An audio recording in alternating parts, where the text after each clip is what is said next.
అంటే అది కూడా పెద్ద కోపానికి దళిత వర్గాలలో కోపానికి కారణమవుతున్నది.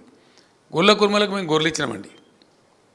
నేను ముఖ్యమంత్రి తర్వాత రివ్యూ చేస్తే రోజు ఇంపోర్ట్ అవుతున్న వేల గొర్రెలు అని తెలిస్తే ఇది మంచిది కాదు రాష్ట్రానికి అని చెప్పి మనం గొర్రెలు పెంచాలి, మనకు 30 లక్షల మంది యాదవ జనాభా ఉందని దానికి పెద్ద కార్యక్రమం పెట్టి చేసినాం. చాలా సంతోషంగా పెంచినరు. అసలు కేసీఆర్ గొర్రెలు అని మాట్లాడేది ఊళ్ళలో గ్రామాలలో. అట్లాంటి పరిస్థితి వచ్చినుండే. వచ్చి బ్రహ్మాండంగా షీప్ పాపులేషన్లో ఇండియాలో మనం నంబర్ 1 అయిపోయినాం, రాజస్థాన్ మించిపోయినాం. అట్లాంటిది అది బంద్ పెట్టేసినారు. ఇలా ఇస్తారా ఇయ్యరా అనిశ్చితి. వాళ్ళ డబ్బులు చెల్లించున్నారు యాదవులు, వాళ్ళంతా కోపం మీద ఉన్నారు. వీళ్ళు వాగ్దానం ఏం చేసినారు, నేరుగా యాదవ సోదరులకు 2 లక్షలు ఇస్తాం, వాళ్ళు చేసుకొని కొనుక్కొని అని చెప్పారు. 2 లక్షలు కాదు, కట్టమాటి డిపాజిట్కే దిక్కులేదని చెప్పి ఇలా వాళ్ళ ఆగ్రహం, ఆ గొర్రెల పథకం పోయిందని యాదవులు ఆగ్రహంతో ఉన్నారు. ఎందుకు నిలిపేసినో మనకు అర్థమైతే లేదు. ఇది కూడా కేసీఆర్ ఆనవీళ్ళని చెరిపేస్తామనే ప్రయత్నమా, పిచ్చి ప్రయత్నమా నాకైతే అర్థం కాలేదు. ఆ విధంగా అది కూడా దెబ్బతీసినారు. ఇట్లా నీ చేప పిల్లలు కూడా బ్రహ్మాండంగా చేసినాం మేము.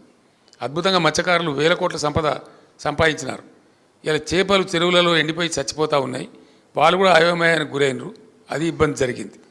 ఫీజు రీఎంబర్స్మెంట్ ఇచ్చిన దిక్కు లేదు గత 5 ఏళ్ళ నుంచి, రూపాయి కూడా విడుదల లేదు. విద్యార్థులు పెద్ద అయోమయం. ఆ ఇన్స్టిట్యూట్ వాళ్ళు మొత్తుకుంటున్నారు, మేము జీతాలు ఇవ్వలేకపోతున్నాం సార్, కొద్దిగా మీరన్నా రేజ్ చేయండి, అట్లా ఇస్తారేమో అని నాకు వచ్చి చెప్తా ఉన్నారు. No fee reimbursement in the last 5 months. ఏం జరిగిందో భగవంతుని తెలుసు. మరి డబ్బులు ఎక్కడికి పోతున్నాయో తెలియదు. దాని మీద కాన్సన్ట్రేషన్ లేదు. అది ఇబ్బందుల్లో ఉంది. గురుకులాలలో కలుషిత ఆహారం. 3-4 విద్యార్థులు చాలా అతీవ్రస్తకు గురై అందులో 2 చచ్చిపోయినారు. దాదాపు 150 మంది అస్వస్థతకు గురై హాస్పిటల్ పాలైనారు. మరి ఈ రకంగా ఏం జరుగుతూ ఉంది అసలు?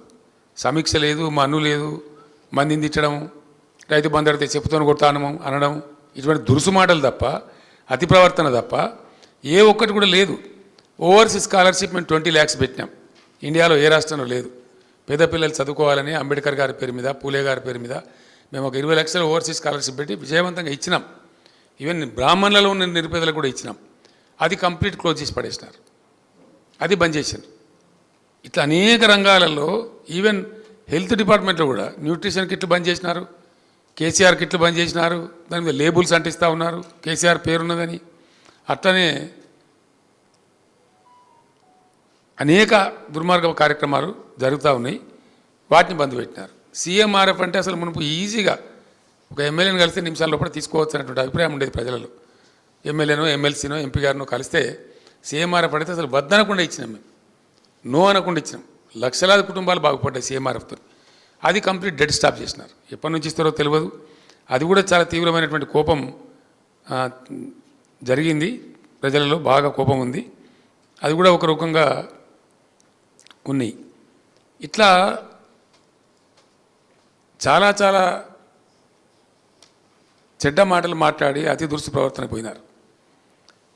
ఫైనల్గా వస్తే కోపాన్ని తెప్పించిన బాధ, ప్రజల కోపం తెప్పించిన బాధ ఏంటంటే రోజు లేదా శాసనసభలో కానీ బయట కానీ అంత గలీజ్గా మాట్లాడుతూ, చండాలంగా మాట్లాడుతూ, జనరల్గా కేసీఆర్ని టైగర్ అంటారు మా వాళ్ళు, మా పార్టీ వాళ్ళు కానీ ప్రజలు కానీ అంటారు, పులి అంటారు. పులిని బోన్లో వేస్తాం, చెర్లపల్లి జైల్లో వేస్తాం, మేము చెర్లపల్లి జైల్లో డబుల్ బెడ్రూమ్ ఇల్లు కట్టిస్తాం. నా మీద చాలా చండాలంగా దురుసుగా మాట్లాడి ఒక దుర్మార్గమైన పద్ధతిలో దుర్భాషలు ఆడడం. ఎందుకు ఎత్తారని నాకు అర్థం కాదు. ఏం కారణం? నా మీద దుర్భాషలు మాట్లాడి నువ్వు సాధించేది ఏంది? తెలంగాణ 2014-15లో 1,24,000 కోట్ల పర్ క్యాపిటా ఉంటే, 1,24,000 రూపాయలు ఉంటే పర్ క్యాపిటా 3,13,000 తీసుకొని పోయినాం మేము. అది కేసీఆర్ చేసిన తప్ప. ఇండియాలో నంబర్ 1 పర్ క్యాపిటా తెలంగాణ. దేశంలో తెలంగాణను అధమస్థ స్థాయి నుంచి నంబర్ 1 చేసుడు తప్ప.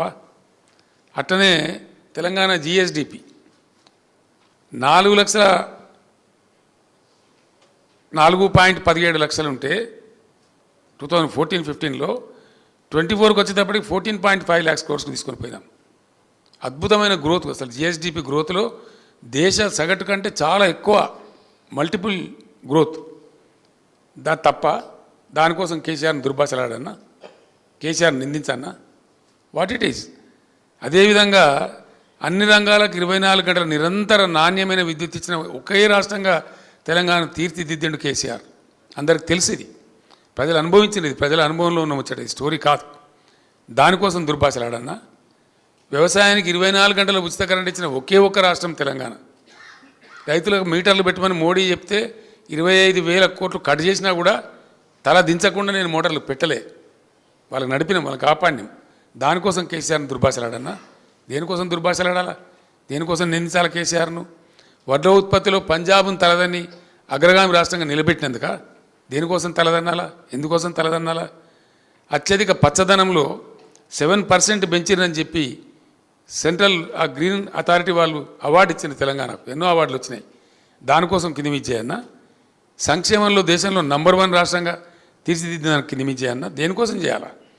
ఎక్కడ ఎవడు దిక్కులేక అసలు గతి లేక ఇంకెక్కడ తెలంగాణ అనుకొని ఎక్కడోడక్కడ పండుకున్న టైంలో నేను ఒక్కనిగా బయలుదేరి 14 సంవత్సరాలు అవిశ్రాంత పోరాటం చేసి అనేక అవమానాలు భరించి ఈ జాతిని విముక్తం చేసి రాష్ట్రం నుంచి విడదీసి ప్రత్యేక రాష్ట్రం ఏర్పాటు చేయించి ఇన్ని రంగాలలో ఇంత అద్భుతమైనటువంటి పరిస్థితికి తెలంగాణను తీసుకొని పోతే ఆ తెచ్చిన వ్యక్తిని తిడతా ఉంటే తెలంగాణ సమాజానికి దుఃఖం కలగదా?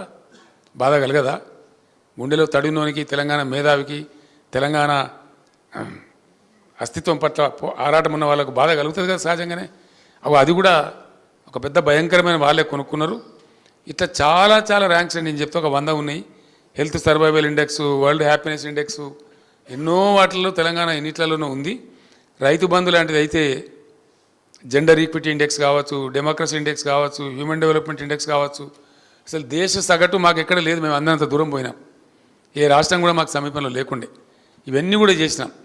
ఇవన్నీ చేసిన కేసీఆర్ని పట్టుకొని అడగోలు మాటలు మాట్లాడి దుర్భాషలాడి కించపరుస్తామని వాళ్ళ సమయాన్ని వృధా చేసి పాలసీ ఫార్మేషన్ టైం వెచ్చించకుండా ఇవన్నీ చేస్తే ప్రజలకు తప్పకుండా బాధ కలిగింది.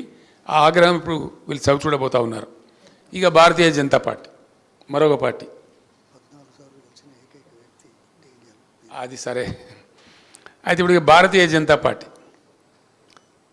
గోబెల్స్ అంటూ బతికి ఉంటే పాపం వాడు సిగ్గుకు చచ్చిపోతుండే.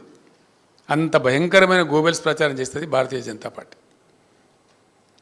ఎంత దారుణం అంటే అబ్కీ బార్ 400 పార్. నేను చెప్పిన 400 పార్ గ్యారంటీ అవుతుంది. బీజేపీ ఎంపీల సంఖ్య కాదు కానీ కర్మగాలి బీజేపీ మళ్ళీ గెలిస్తే డీజిల్ పెట్రోల్ ధర మాత్రం 400 రూపాయలు దాటిపోతుంది గ్యారంటీ. వాళ్ళ పిచ్చికి వాళ్ళ ఉన్మాదానికి అవధులే ఉండవు. ఇక అంత దారుణంగా పెరిగిపోతాయి. ఎందుకంటే బీజేపీ ఎజెండాలో ఏనాడు కూడా పేద ప్రజల భాష ఉండదు, కార్మికుల భాష ఉండదు, రైతుల భాష ఉండదు. వాళ్ళ ఎజెండానే ఉండదు అసలు. ఈ పేదలు ప్రజలు, సామాన్య ప్రజలు, దళితులు, గిరిజనులు, రైతులు వాళ్ళ ఎజెండాలనే ఉండదు అసలు. వాళ్ళ ఎజెండాలో ఫిటే కాదు. అది వాళ్ళ మాటనే మాట్లాడదు. ఇప్పుడు నిన్నమా 10 ఏళ్ళలో నరేంద్ర మోడీ నోట్లో ఎప్పుడైనా ఆ మాట విన్నామా మనం? లేదా బీజేపీ అధ్యక్షుడి నోట్లో విన్నామా? ఆ మాట విననే రాదు అసలు ఆ మాట. ఎందుకంటే అన్ని జూడా నినాదాలు, ఒక 150 నినాదాలు ఇచ్చిండు ఆయన నరేంద్ర మోడీ. ఫస్ట్ నినాదం విదేశాల నుంచి నల్లధనం వాపసు తెచ్చి ఇంటికి 15 లక్షలు ఇస్తాడు. మరి మీకు వచ్చిన వేళ విలేకరులకు నాకు తెలియదు, నాకైతే రాలే. మనిషికి 15 లక్షలు, ఇంటికి 15 లక్షలు ఇస్తామన్నారు.